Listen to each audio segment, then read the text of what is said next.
What's happening, everybody? Welcome back to the Funky Brain Podcast. My name is Dennis, and this is my Funky Brain, and we're going to have a great, fun chat today.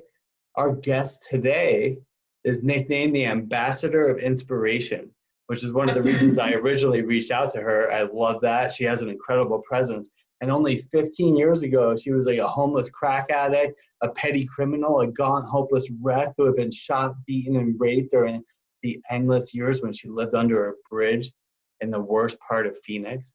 And it took hitting rock bottom, like a lot of us, and me too, for her to find the strength to turn her life around. And that's part of what we're going to be talking about here today. From all of that to best-selling author, motivational speaker, appearances on CNN and NBC's Today Show, Dr. Brenda Combs. How are you doing today?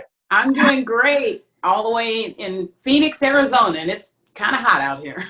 Hey, and your air broke today too, or recently.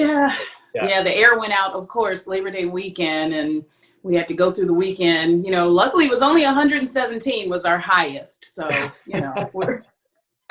Yeah, well, that's not bad, right? At least it wasn't boiling. That's not boiling, it's 212.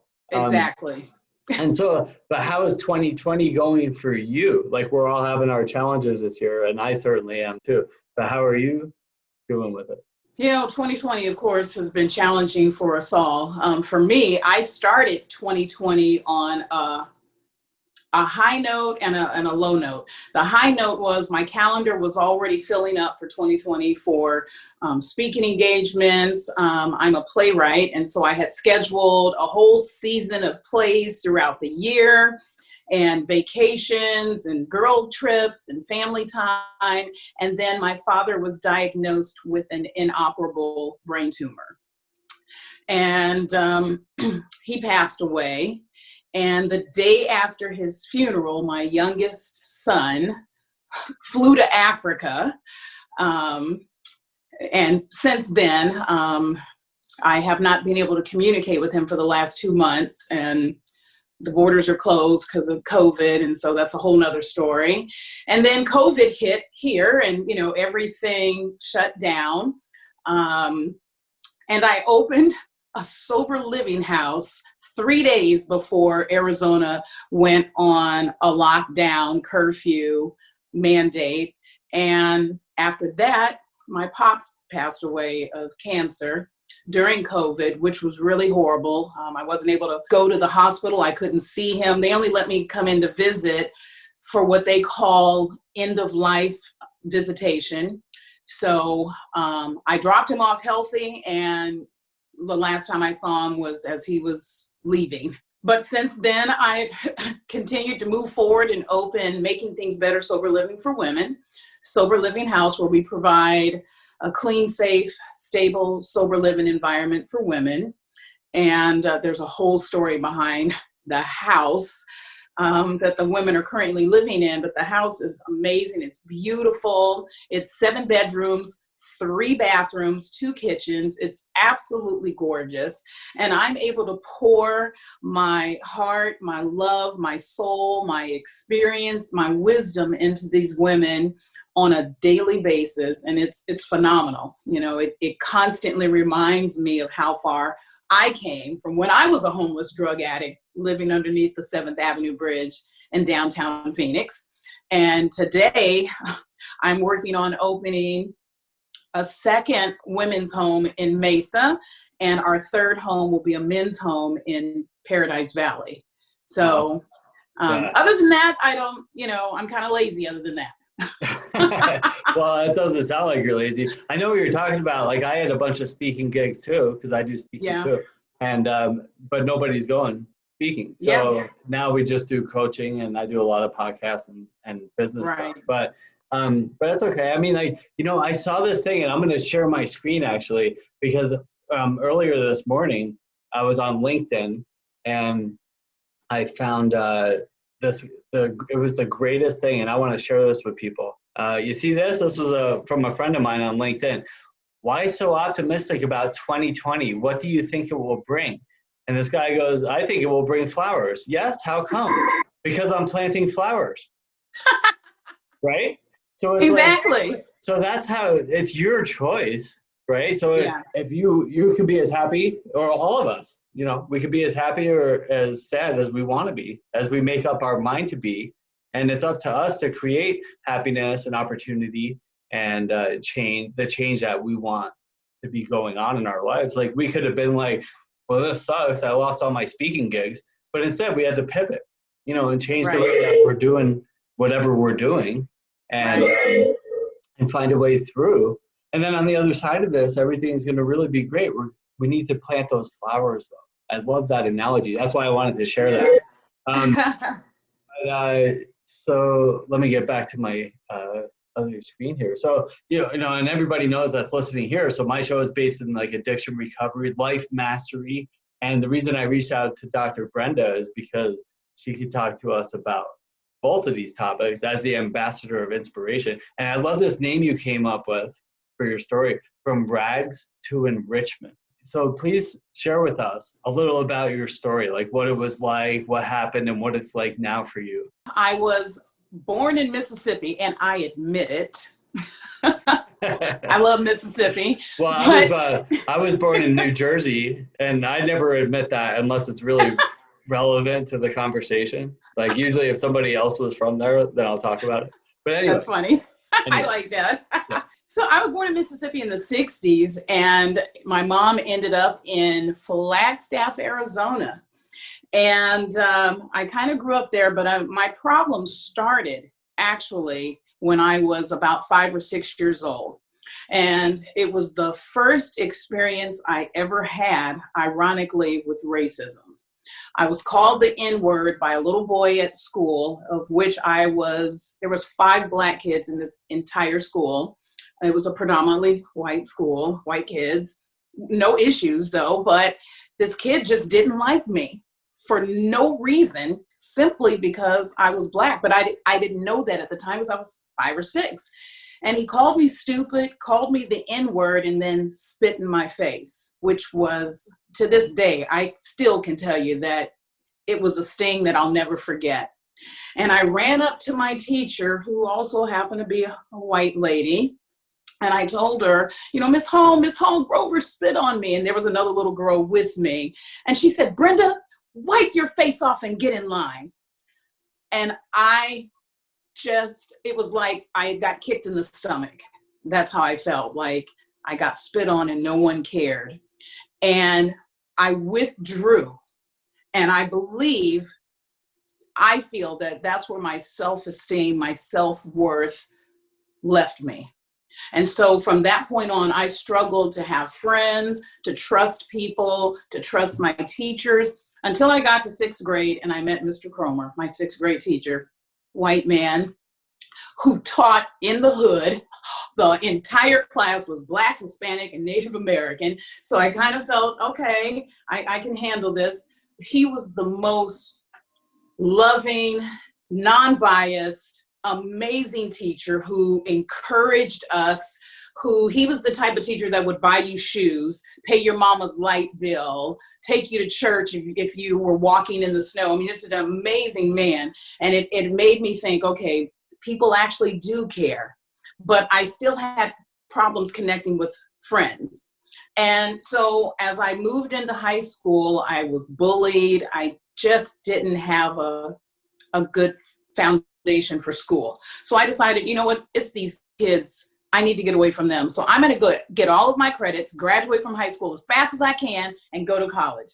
And I did that. I graduated a year before my high school class, started college, and realized I didn't fit in with that group. They were mature. I was a teenager. And I also had a full ride scholarship to NAU. And it was during this time, though, that I met that crowd, that group of girls that love everybody. The party girls. They welcomed me with open arms. I didn't feel judged. I felt like I could fit in. And fit in, I tried. We were going out every night, ladies' night, Tuesday night, champagne night, and then, of course, on the weekends, and just started drinking and partying. And apparently that's when I realized I had an addictive personality, because these girls would get up and go to class the next morning and I couldn't. And eventually lost my scholarship, dropped out of school. So the beginning of that downward spiral. And of course, okay, I'll just get a job and, just start hanging out. And I did. But eventually, because I'm in that same crowd, ran into the people who are smoking weed, snorting cocaine, freebasing, and then crack came on the scene. I remember that. Crack came on the scene, and at first it appeared that Crack and I were going to be friends. It was such a fun time. Like, I was having fun. But then I realized my whole focus was getting high. It was no longer on going to school. It wasn't on working. It wasn't on paying my bills. It wasn't on spending time with my family. It was all about the crack. I could not stop myself. I couldn't control myself. I completely lost control. And of course, I was in denial every time that someone approached me about it, or I was offensive, or I would hide. I would avoid people. I mean, do all the things that addicts do. And then I found myself, working and leaving. I was waitressing. So I had cash on hand, which was the best thing for crack. And I would leave the restaurant, go to the dope house, stay there until I had ran out of money, go back to the restaurant, no shower, no changing clothes, work some more. And it just became like that vicious circle. And eventually lost the job because eventually one day I just couldn't leave the dope house. I just couldn't leave. And eventually lost my apartment. My parents put me in rehab. So I've done 13 different rehabs. And they were all basically the same. The basic principles of any rehab, halfway house, they're basically the same. The problem is that, I was either forced to go, or the judge ordered me to go, or I was mandated by probation, or I didn't want to go to jail, so let me go put myself in rehab, or, but I wasn't really ready to make that change. I wasn't ready to surrender, and I really wasn't ready to say I'm an addict and I need help.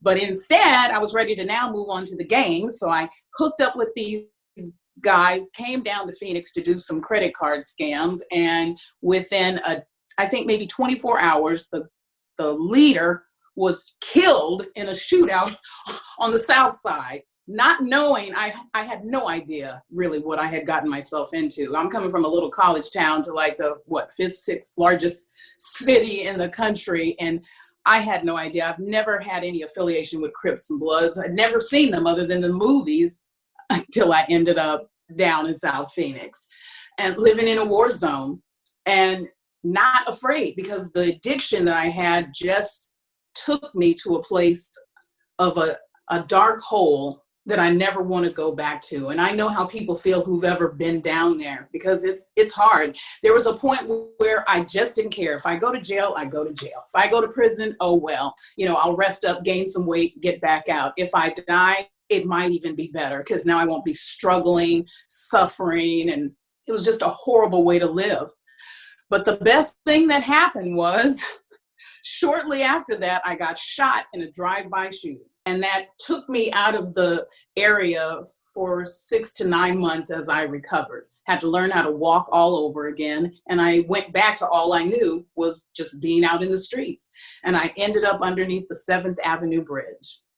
And from there, I learned, ironically, how to live as a homeless woman and survive literally on the streets, whether it was sleeping under a tent, sleeping in the park, sleeping on top of cardboard in abandoned cars and buildings, not sleeping, going days without food, without water, without taking a shower, not combing my hair, not brushing my teeth, just not caring, just in survival mode until one day, almost similar to a hot day like today, it was 115 degrees outside, and I had woken up in an alley with no shoes on. Someone had stolen the shoes off of my feet. I was probably one of those cocaine comas, had been up for probably a week and maybe slept for 2 days, came to 115, no shoes, and I'm in the alley behind the dope house. So I have to walk through the alley, through all the broken glass and syringes and just disgusting, and to get to the main street.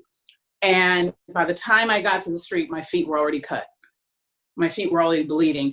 I think back to that now, like it's a miracle I never got like hepatitis or so, just stepping on syringes, and because just didn't care. And I ended up having to walk a mile to the park where the homeless were and fell on my knees. I couldn't walk anymore. My feet were swollen, bleeding, blistered. It was excruciating pain. And some guys came and carried me the rest of the way to the park. And they put some Vaseline on my feet, gave me some water, and I think I passed out. When I came to, I looked around the environment I was in that park. For the first time in 10 years, I literally said, God, Brenda, what are you doing? There has to be something better than this. And for the first time, I just said, God, I don't know. What am I supposed to do with my life? I have no goals, no dreams, no aspirations. I see no future. So you know what? I think I need your help. I'm just asking God if you could just take away the addiction and the homelessness. I don't want to be homeless and I don't want to be a drug addict anymore. Please. It's not that I didn't say my prayers out in the streets that whole 10 years that I was out there, because I know many people do what I call bargaining prayers, oh God, that's the police behind us. Oh Lord, please, God, don't let us get pulled over. I know I got a warrant, or God, please don't let them shoot up the dope house, or please, after we're doing a Circle K beer run, please don't let us get caught. Those types of prayers, nothing sincere, the selfishness. But when I was on my knees in that park, I literally meant I cannot go another day being homeless and being a drug addict. And so my now ex-husband came through the park and said, I want to help you. Let's go get you some help. So I went and turned myself in to my probation officer, who knew where I was the whole time. And she sent me to my final program. She basically looked me in the eye and she said, Brenda, I see something in you. And I know I smelled, I was dirty, filthy, but she looked me in the eye. She welcomed me into the office when I turned myself in, shook my hand, and I know that I smelled horrific. But she looked me square in the eye and said, I see something in you, and you can contribute something to society. I believe in you, and I want to give you one final opportunity to get yourself together. Because if not, then my supervisor is going to sign the warrant that I have been holding off on because I believe in you. And so I told her, okay, I've done 12 rehabs at that time, and I never took the suggestions that were given to me. So this time I surrender. I'll do whatever you tell me to do. And I went into my final program called Center for Healing. But again, no different than any other program. They followed the 12 steps. I had to get a sponsor, go to meetings, make my bed, do chores, normal rehab. But the difference was I finally, in my heart and in my head, had made a decision that I'm going to do whatever they suggest, because my way has not worked. My way got me shot, stabbed, raped, burned with cigarettes, hit by a car, overdosed, tried to commit suicide. That's what my way did. So these people, even though I don't really know them, but their appearance and the way that they're talking to me, they appear to be happy and they seem to have peace. And I didn't have either one. So I'm going to do whatever they tell me to do. So I went through my 13th rehab. I moved into sober living. I stayed in sober living for 18 months, even though at some point I had gotten back into society, working, just a regular job, bill collector, had finally gotten a car. I had the means to move, but something was telling me not to move because over the years of being an addict, I had ebbs and flows of some clean time, but not sobriety. I'd gotten up to 6 months and then relapsed, or 5 months and relapsed, 30 days and relapsed. It's that vicious cycle. But this time I decided, I spent 10 years being high. I can dedicate 18 months to sober living if it's going to make me a better person. And after I got through that period, got married, had my son, who suffered a massive stroke at birth, and went through a divorce within that same year. That's when my life really changed, because I thought, okay, my son has disabilities. I'm now a single mom. We're living in the projects. I'm already a statistic because I'm Black. I have a record, and now I'm a single mom. and I live in the projects, and I don't have an education. So even though I was clean, I was still in a struggle because I was just working at Denny's, working as a bill collector, working at Pick and Save, just a job, but no future, no direction, no goals. And one night I went into Denny's to work, and my babysitter had called, and we didn't have any diapers. I didn't have enough diapers to get him through the weekend. I needed to work, but I also needed someone to take care of my son, and the babysitter wasn't able to do it. So I ended up taking my son with me to Denny's, putting him up on the counter in his car seat in the non-smoking area because he has asthma, and started waiting tables. And some of the customers were helping me watch my son. And I was working the graveyard shift. It had to have been around 2, 3 o'clock in the morning. And I looked at him on the counter in that baby seat. And it was like a revelation. Brenda, my God, what are you doing? You're working, you're paying the bills. You're not selling dope anymore. You're not hustling. You're not running the streets. You're paying bills and being responsible, but I was not happy. And what kind of an example am I setting for my son? He's sitting in the car seat at Denny's at 3 o'clock in the morning in this smoky restaurant.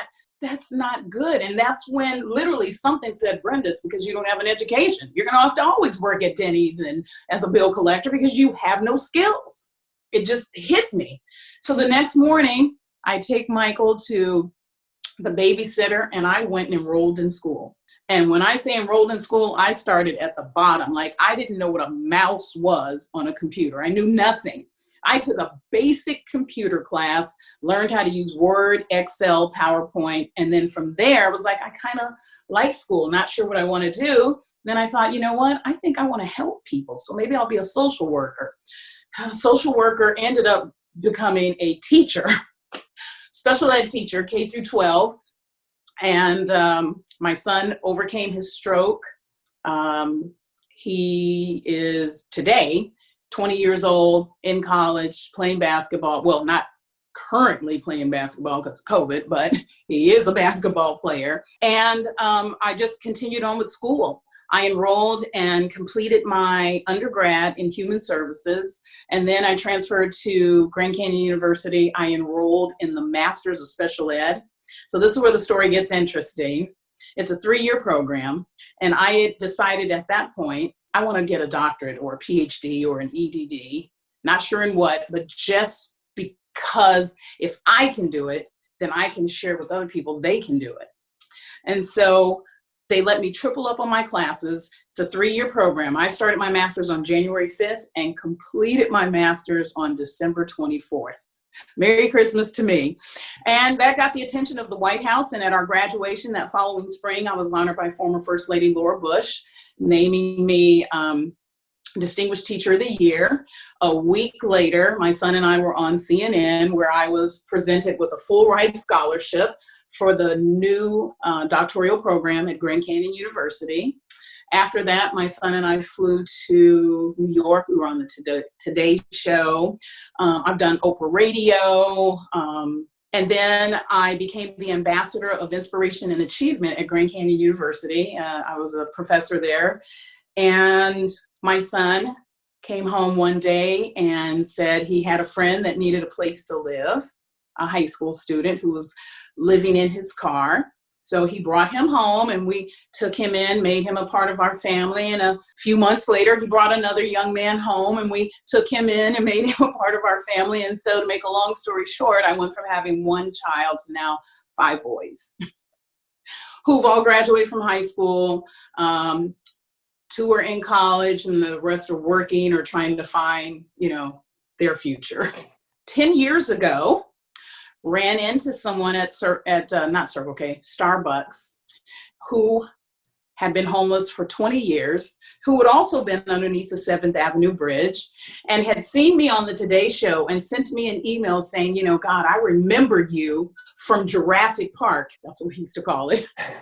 I remember you from Jurassic Park. And it was like, my God, if you can do it, maybe I can do it.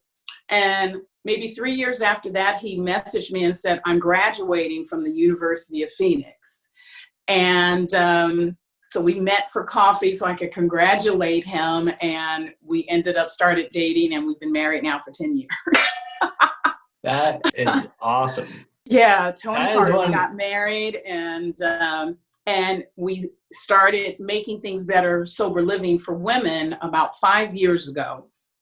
I became a homeowner. I gave up my house, and we used my house for sober living for these women. And we've just kind of been running with it ever since then.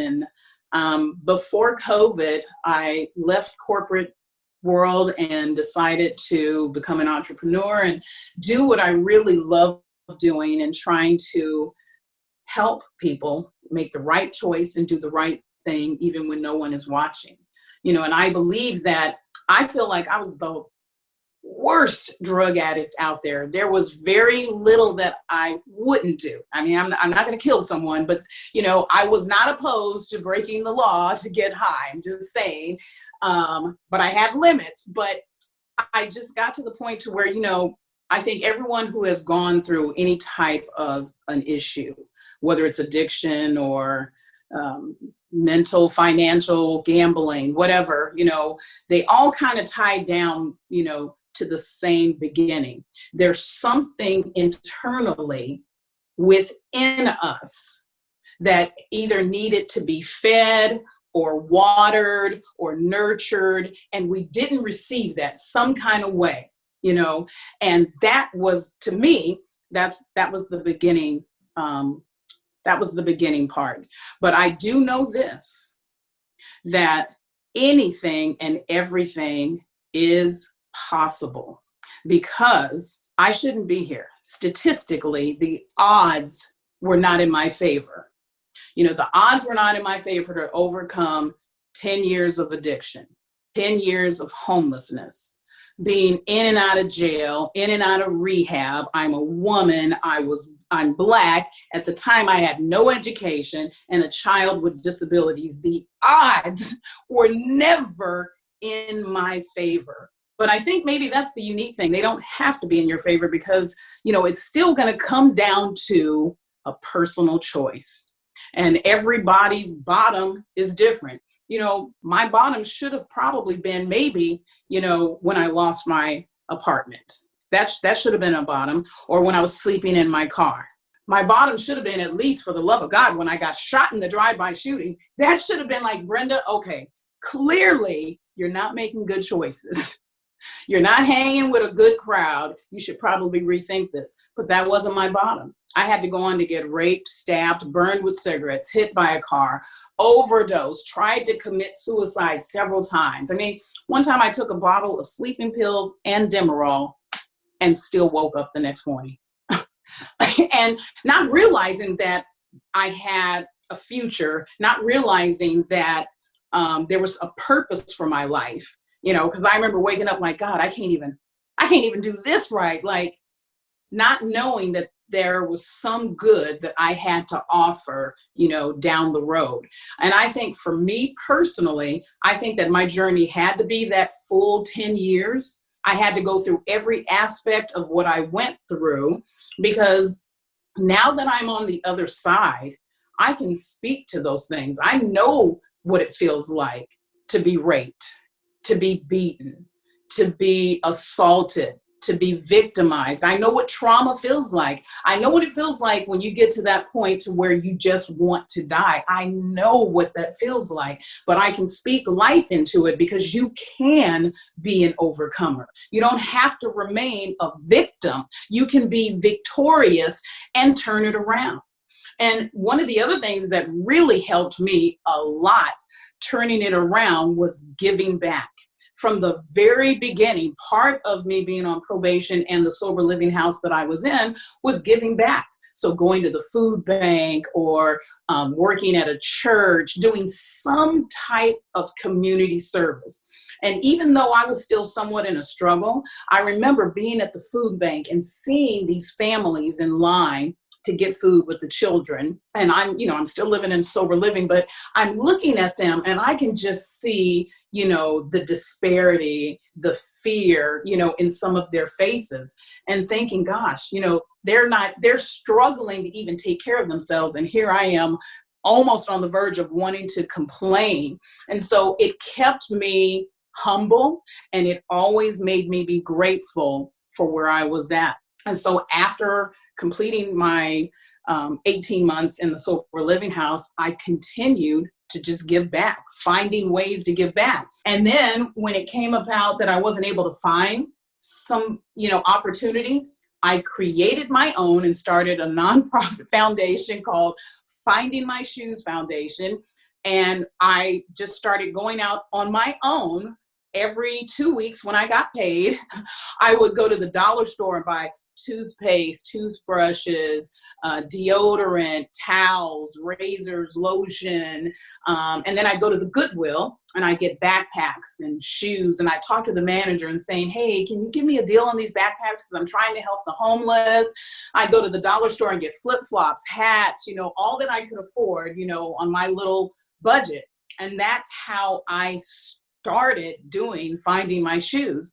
And one day I'm out passing out these items, and News Channel 5 pulls up on me, and the reporter at that time, June Thompson, wanted to interview me, wanted to know what are you doing?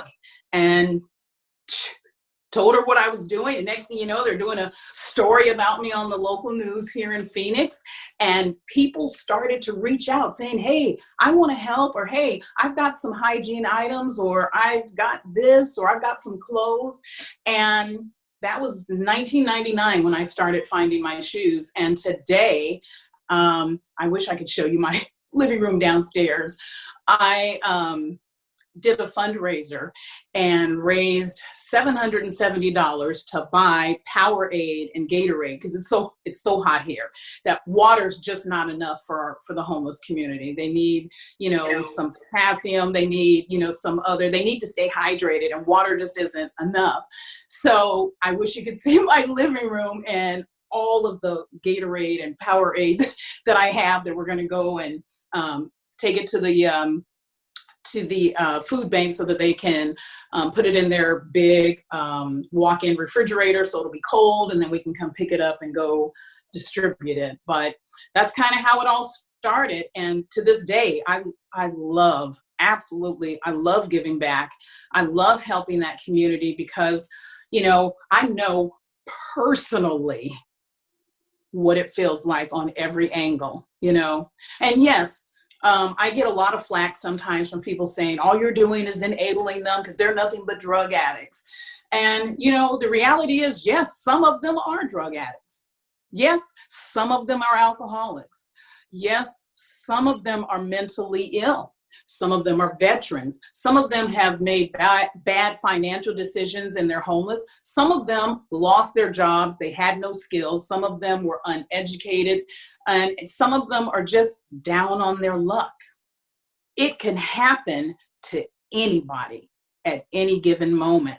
So with that being said, I feel like if I have the means to give someone a bottle of water or a bottle of Gatorade, a lunch, and some sunscreen and hand sanitizer, then I'm going to do that. That's the least that I can do. Granted, that's not putting an ending to homelessness, addiction, or that type of lifestyle. Of course not. But I look at it from this perspective. Whoever that person is, that is someone's mother or aunt, sister, cousin, niece, friend. Somebody in the world somewhere has some type of feeling towards that person. And then maybe I need to be the one to just remind them, hey, you're loved. I understand. Let me help you. You want to go to rehab? Let me take you. You want to go to sober living? Let me find one for you. You need to be in the hospital? Let me call 911. You need some food? Okay, let me go back and get you a sandwich. I just feel that for me, that's what I'm supposed to do in terms of serving my community. By not by any means am I ending homelessness or addiction, just like none of us right now are able to end this whole COVID thing, but we can all play our part. Not everyone's going to go out and feed the homeless, because there's other things that you can do. Not everyone's going to go down and work at the food bank or volunteer at the food bank, but that's okay. There's still plenty things, opportunities out there to serve. And I just feel like, from my perspective, serving and giving back keeps you humble, it's like feeding your soul. Like, gosh, I remember when I used to be like that. I remember when I had to wait in line at the food bank. I remember when I was homeless, or I remember when I was struggling with my mental health, or struggling with my weight issues, or struggling with the relationship with my children, or whatever those issues are.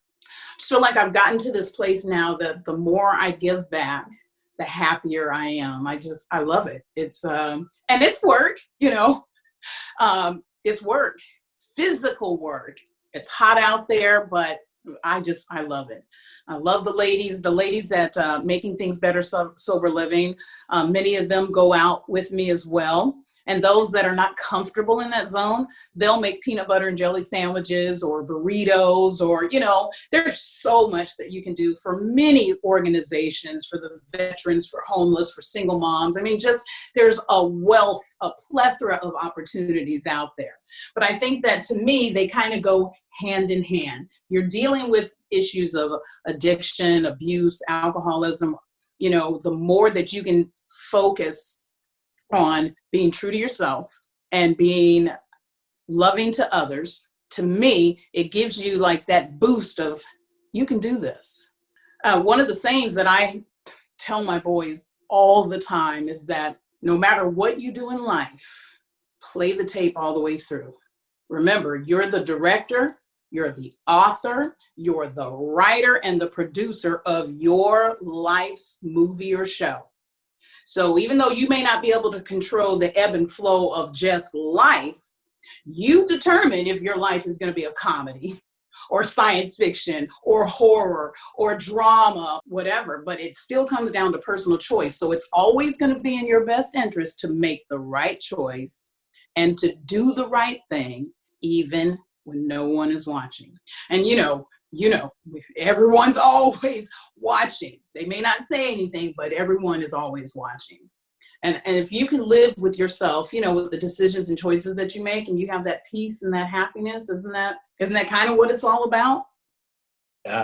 Yeah. Wow. You might be the most beautiful woman I've ever seen in my life. You're amazing. Like, I'm like overwhelmed. But what you said, like, I actually took that off your website, and I know that quote. It's one of my favorites, which is like, do the right thing even when nobody's looking. It's called integrity. And, and some people have it naturally and some people don't. A lot of us worry about, and what you were going into a little bit later there was the giving. I used to struggle, and I have similar stories. I wasn't in gangs, but I almost died hundreds of times. And why are we here? And you hear about some 6-year-old kid getting wiped out by a drunk driver or something like that, and they don't get the next 4 years of their life, and we're still here. So I feel like, why am I here? And you hear about something like that, and what's our purpose? Well, our purpose is giving. That's our purpose. That's why we're here. And if we all did that, then the world would be a lot different than it is right now. I agree with your purpose. And a lot of people struggle with the giving part. It's just because they don't know any different, because we're focused on ourselves, right? So I need to look like this, act like this, make this much money, be with her or him, have this house or car. And if I can stop and focus my time on helping or giving or caring for, that stuff just kind of comes along. But turning it over and trusting in that process is something that a lot of people aren't willing to do until they're in enough pain. Pain is the great motivator, and you've clearly been through that too. And I love hearing your story. It was so inspiring. It's clear why you're the ambassador of inspiration. It's very clear. Like, you were, the whole time you were talking, I was like, you're the most incredible woman I've ever spoken with in my life. Oh, thank you. My friends call me the queen of bounce back, because I bounce back and I just want to be happy. So I choose to be happy. I choose not to sweat the small stuff. I choose to, we can agree to disagree and still be happy and still be loving. And I do firmly believe that love is the answer to our problems, because if we love each other, and I mean truly love each other, then we want the best for each other. So when we want the best for each other, we're going to do what it takes to ensure that we are loving towards each other. Now, I don't have like the script on how we can take this love and use it to end homelessness, addiction, world war, racism, dissension. You know, I don't know how to do that, but I do believe that love is the answer, because if you truly love people, if you love your neighbors like you love yourself, if you love your community, you'll do what it takes to ensure that everyone is safe and taken care of. That doesn't mean, you're going to go out and just buy people houses and shoes and Jordans and this and that, but I mean on a realistic level of authentically caring for other people. The world will be better, and we'll be able to solve all of our issues. You know, is that a tough mountain to climb? Yes, but the odds were against me to go from being a homeless drug addict to Dr. Brenda Combs, so I can tell you nothing's impossible. Nothing. Right. Yeah. Well, you know, I think a big problem is a lot of people don't know. Like, you don't know what you don't know. And I think that you get into like what you were talking about, like you ended up that way. You know, it took you down the wrong path. You had a bad incident as a kid, and I did too, a couple. And it brought me to this place of fear, insecurity, anger, resentment, frustration. As a kid, you know, as 5 years old, 7 years old, you're not qualified to like form those types of beliefs about the world. And then you carry those into your teens, and if the world's a scary place and you don't know, you know, you look at a really hardened person, whether they're a criminal or just a hardened, like angry person inside, you know, that was learned behavior. You know, that it came from somewhere, and we don't know how. That's why we do what we do. Like, I coach people to learn how to get through that, to learn how to feel. Like, when I started drinking when I was 15, 16 years old and smoking weed and snorting cocaine, you know, it didn't always feel great, but it felt better than the pain I was feeling inside. Right. And then I didn't have to feel that way. So by the time I was in my 30s and I was all screwed up, and I never learned how to feel. So we need to be taught that. We all need like coaches and mentors, somebody in our life. And you're like, you know, buying shoes or houses or clothes or whatever for these people, it isn't going to necessarily fix all of them, but it might fix it a little bit at a time. Yeah. Now, I think the other thing is forgiveness. I also think that people do not understand forgiveness. And that is a huge one, because, you know, I had a conversation with the ladies the other day about something that had happened to one of them, or no, she was actually sharing about, she was not a good parent to her son, because when her son was young, she was active in her addiction.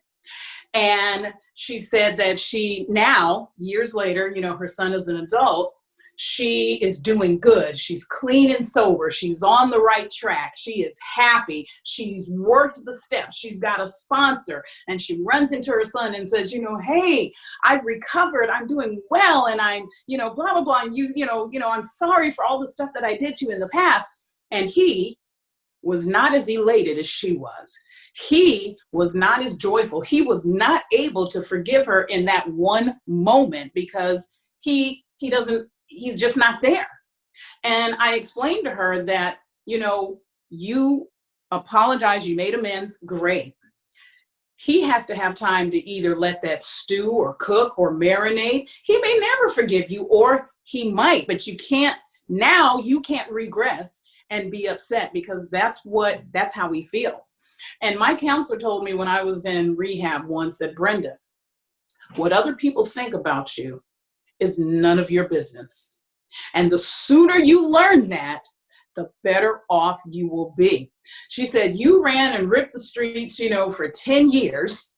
You got, you know, 90 days under your belt, and you want to go and, you know, make amends. Not everyone is over what happened over that 10-year time period. Not everyone's going to be quick to forgive. Everyone doesn't have the Jesus, what would Jesus do mentality. Not everyone has that. And so because of that, you can't allow them where they're at to take you backwards. You just have to realize it's none of your business. You make amends to the best of your ability, and then you have to let it go, because that person has to work on, themselves. There's nothing that you can do on that part. But if you continue to live your life on life terms, doing the right thing, they'll come around. My parents, good example. 10 years running the streets. My mom was so disappointed, hurt, the sleepless nights, just as a parent, they had given up hope almost at one point. So after I got clean and I'm on my road to recovery, it was 8 years. I was 8 years clean before they gave me the key to the house again. 8 years. Because my mom's philosophy was, well, you ran for 10 years.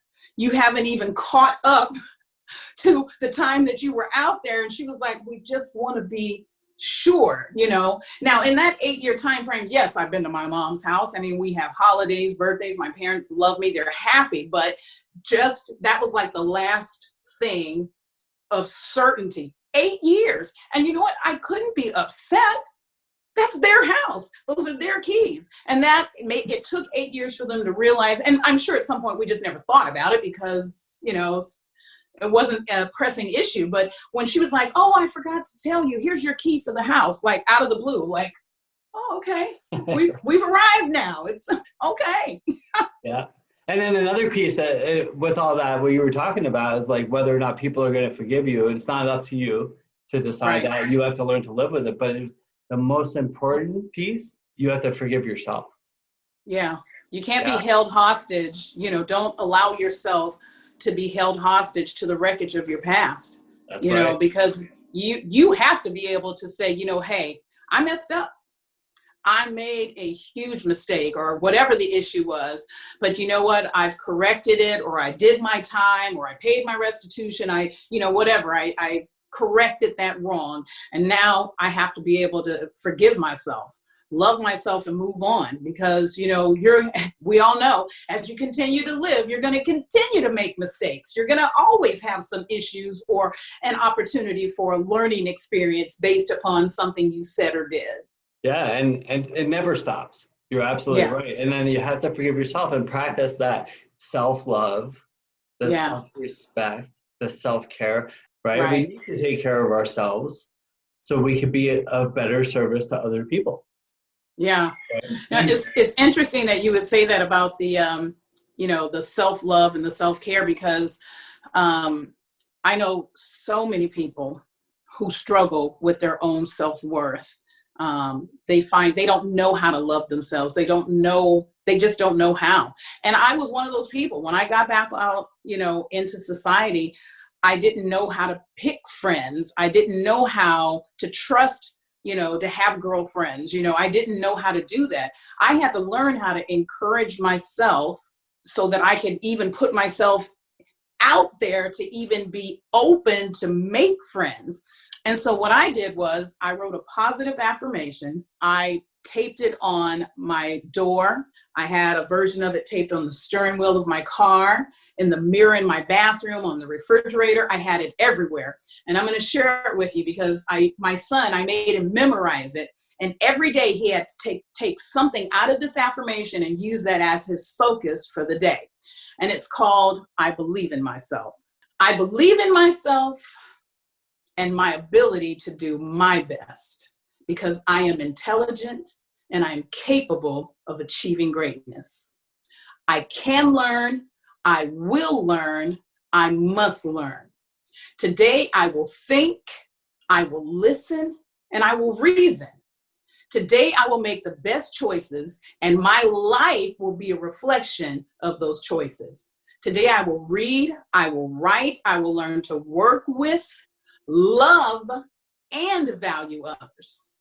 I won't give up, because to give up would be easier, and I am too smart for that, and the people in my life are too valuable for me to do them that way. So for today, just for today, I'm going to make the right choice, and I'm going to do the right thing, even when no one is watching. And my son and I, we would repeat this. We'd say this affirmation as we're driving to school or, in the morning. And he would take one thing that he had to focus on. So maybe it was, I will read, or I will write, or I will learn to, I'm going to focus on being a good friend, or it was always something positive. But that affirmation, I had to tell myself, I believe in myself and my ability to do my best because I'm intelligent and capable of achieving greatness. And I had to tell it to myself again and again and again until one day I literally said, you know what? I do believe in myself. I think I can go to school. Lord, I might be able to become Dr. Brenda Combs. I think I can do it. And once I had that belief and had raised my level of self-esteem and self-confidence, it was easy for me then to branch out and find a group of mentors, because I didn't just come out and find friends. I found mentors, women who were business owners. And another, my friend Patty, she had a women's group called Women Who Care. She, I'm straight out of rehab, and she takes me into this environment. I was able to just connect with women that were at a level higher than me, because I feel like you need to have that mentorship. You got to have that leadership. You got to have that role model. It's okay to hang with your homies right here, but if you're really trying to get to the next level, if you're trying to elevate yourself, if you're trying to get to somewhere you've never been before, you generally can't do it right here in this school. You're going to have to step out of the box and reach out or find someone, follow someone, watch that person that's doing the things that you want to do so that you can start to elevate or reach out to them or, copy them, whatever. You can't just do it right here. At some point, you got to be able to open up. And once you believe in yourself and you have that just a little bit of confidence, you can run wild with it, because I started with just a little bit of confidence. And today I'm happy. I'm healthy. I even tell people, I feel like I am as wealthy as Oprah Winfrey. I just don't have all of those zeros behind certain numbers in my checking account, but I feel like I'm the wealthiest woman in the world because I'm happy. I have love, I have family, and I have friends. I couldn't ask for any more than that. I'm happy and I'm wealthy and love in life. Yeah, and people don't realize that. And that's where the gratitude stuff comes in. And you're right, surrounding yourself with success. Like when I stopped drinking and doing drugs, I was 70 pounds heavier than I am now. And, so I started doing diet. I've read and wrote. I started learning how to take care of myself. Right. And I did all that. And then I realized, I was like, if I want to, because I was already sober, and I surrounded myself with sober people. And I was like, if I want to be fit and healthy, I need to surround myself with fit and healthy people. Right. And it's like, if I want to become successful, I need to surround myself with successful people. If you hang out with stoners and play Xbox, you're going to get really good at Xbox. Yeah, they say in the program that if you hang out at a barbershop long enough, eventually you're going to get a haircut. Eventually. And look what happened. You see, this is where I came from. So that's what it is. And it's like, and another thing that's important that you brought up, it's like mentors, mentorship, coaches.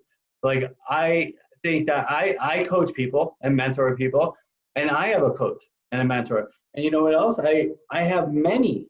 Like I have some that are experts in business, some that are right. Me too. Yes, you want to. Yeah, you have to. Who you like to be like, because I want to get there, but I don't know how. So it's like ask for help. We gotta get that pride, that ego out of the way, because whenever I try to figure things out on myself, I end up stuck. So it's like, why not ask for help? I was always that guy before we had all these apps and stuff on our phone. It's like, I always stopped and asked for directions. Why? They were always, remember they would give the guy crap. Yeah. Like, guys don't like asking directions. I was like, yeah, I always ask. I was like, I'm going to ask this guy for directions and we're going to get there in 5 minutes instead of an hour driving around like an idiot. So let's ask how to get there. You're successful. Right. How did you do it? Oh, well, you might tell me something that's going to save me 2 years of banging my head against the wall. Right. So anyway, Yeah, as the big book says, you're following the path that has been thoroughly laid before you. As long as you continue to follow the path of those mentors and the leaders that are going to take you, you're going to be able to get to that next level. You're going to be able to elevate yourself. You're going to be able to work on your goals and your dreams.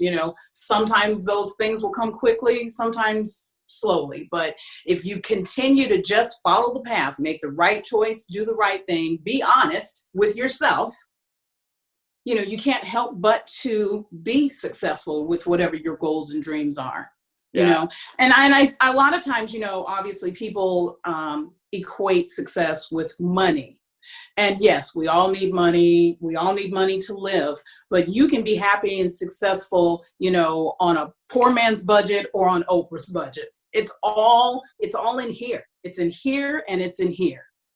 Absolutely. I've been rich and I've been below poor. So I know what it's like. I've never been a wealthy millionaire, but I've been on both ends of the spectrum. And I know what money, it doesn't bring you that happiness. I mean, people think that it does, but it doesn't.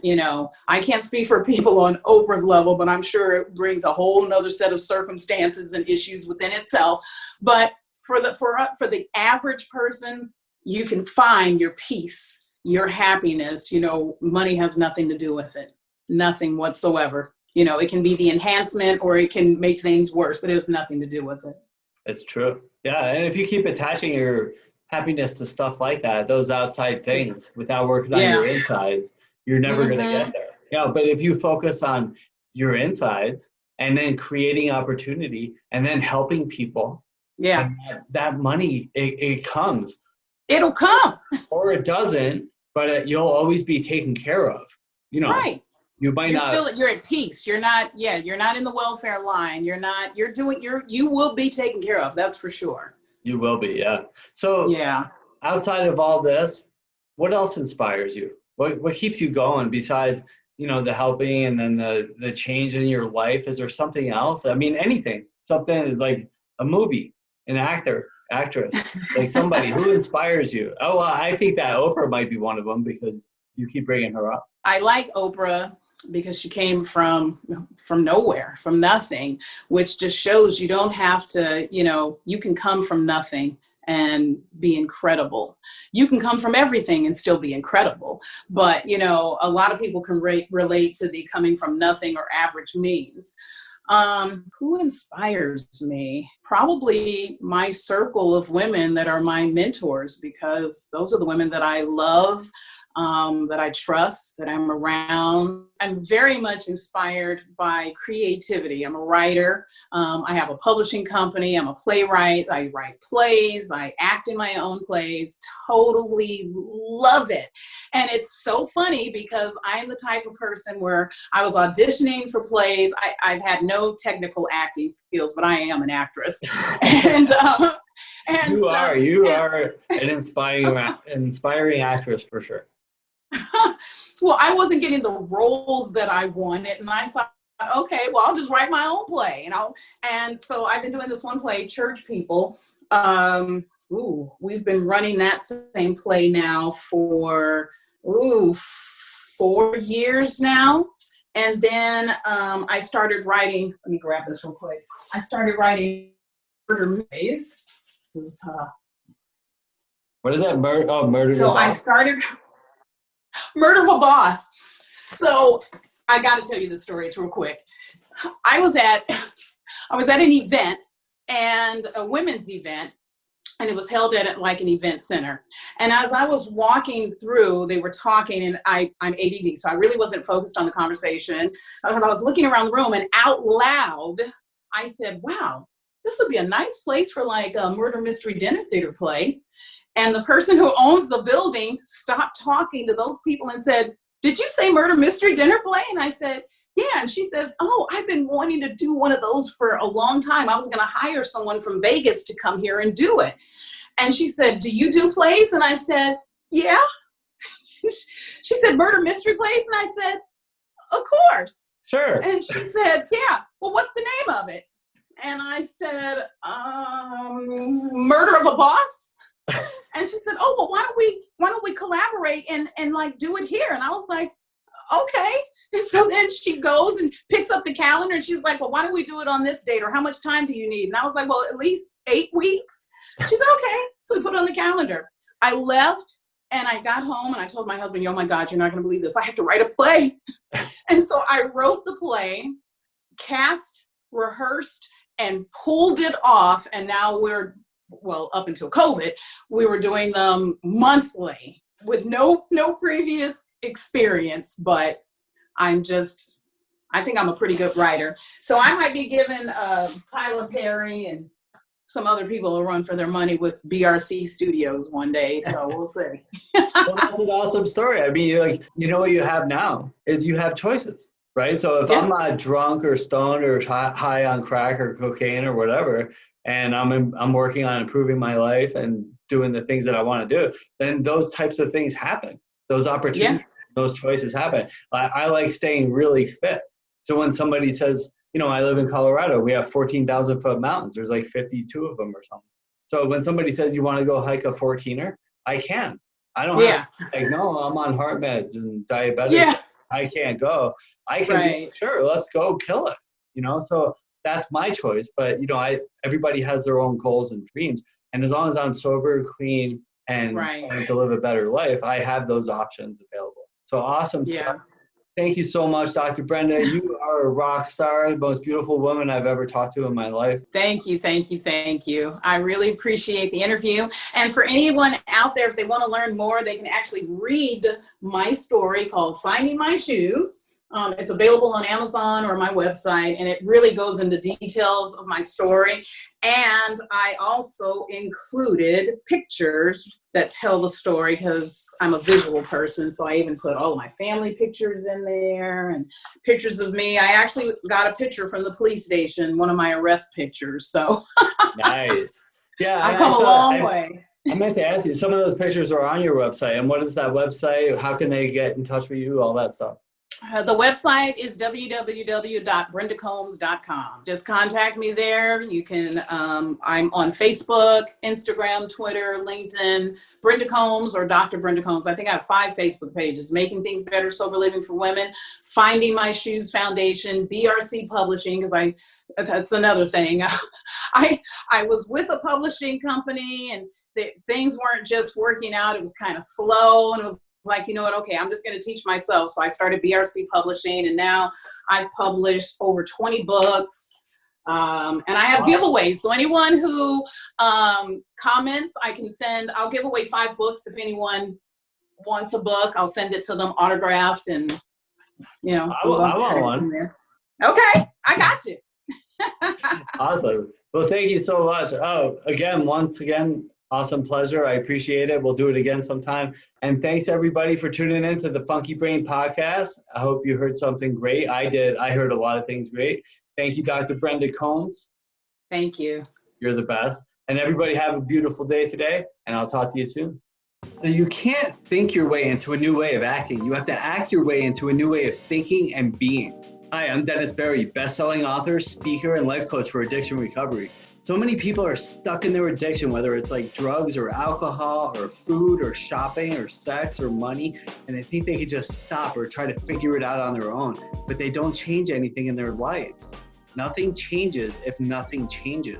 In order for change to happen, you have to change something. My clients will be like, oh, I'll stop tomorrow, or if this happens, then I stop, or someday I'll just give it up. And then they just sit around and think, and hope for different or better results, but it doesn't happen. You have to take action. Action most people aren't willing to take. People don't become willing until they're in enough pain, me included. And unfortunately, they wait, and and time passes by. Even if you are willing, you don't even know where to begin. And that's where I come in.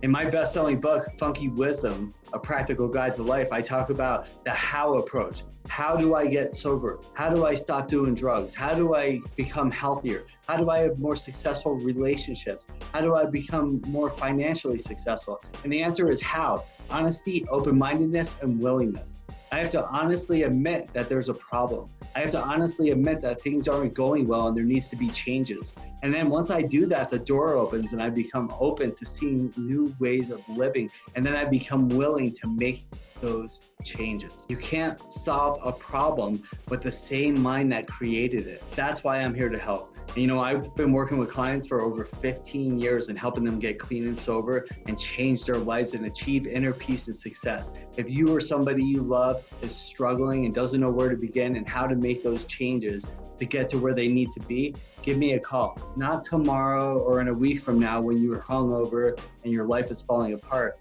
Call now. Start making that change today and you'll be glad that you did. I'm sending you love and good vibes. Have a great day today.